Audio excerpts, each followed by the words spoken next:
cas où le marché porte sur un ou plusieurs SI dont il n'est pas possible de définir le besoin au moment de la construction du DCE, il est impossible par nature d'obtenir un engagement forfaitaire au stade de la réponse.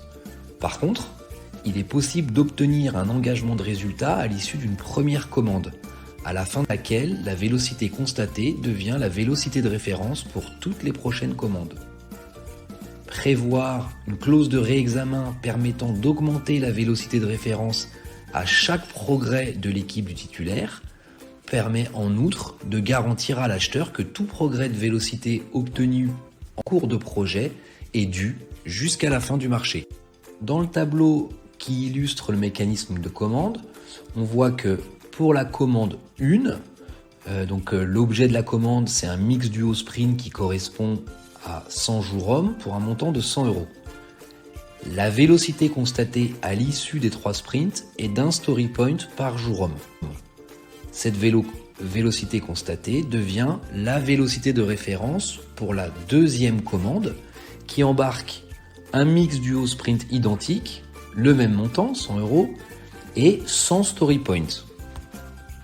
À l'issue de cette commande 2, on constate une nouvelle vélocité de 1,5 story point par jour homme. Ça devient donc la nouvelle vélocité de référence.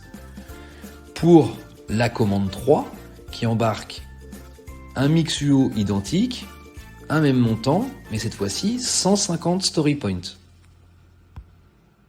Imaginons qu'à l'issue de la commande 3, on constate une vélocité de 1. Dans ces cas-là, la commande donne lieu à une réfaction et le paiement est fait à hauteur des 100 story points constatés au lieu de 150, soit 67 €. Il est possible d'ajouter à cette technique nominale un mécanisme de bonification permettant d'inciter l'équipe à augmenter sa vélocité. En le mettant en place, la différence avec le schéma précédent serait le montant du paiement de la commande 2. En effet, l'équipe ayant livré 50 story points de plus que ceux prévus à la commande, le paiement serait majoré d'autant. Le montant de la commande 3 et son paiement resteraient identiques au schéma précédent.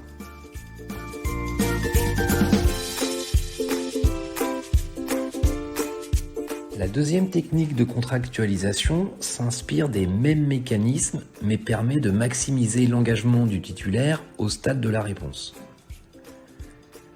Dans le cas où il est possible de fixer 60 à 80% du besoin de la première release du SIA considéré, nous conseillons de fournir ce besoin sous la forme d'un backlog de features ou de macro user story comme annexe au CCTP.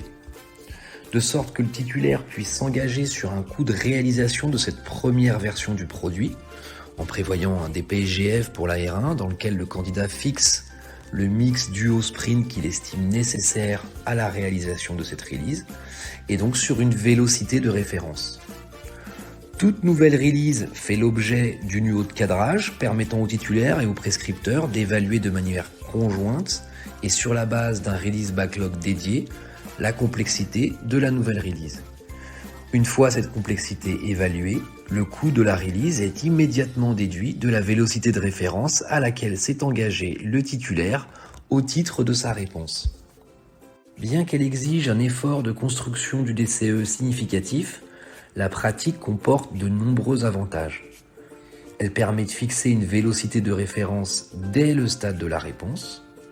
Elle permet d'apprécier la réponse du candidat sur la base d'un besoin réel, concret, et de mettre le candidat et le prescripteur dans une situation de départ lancé dès la notification.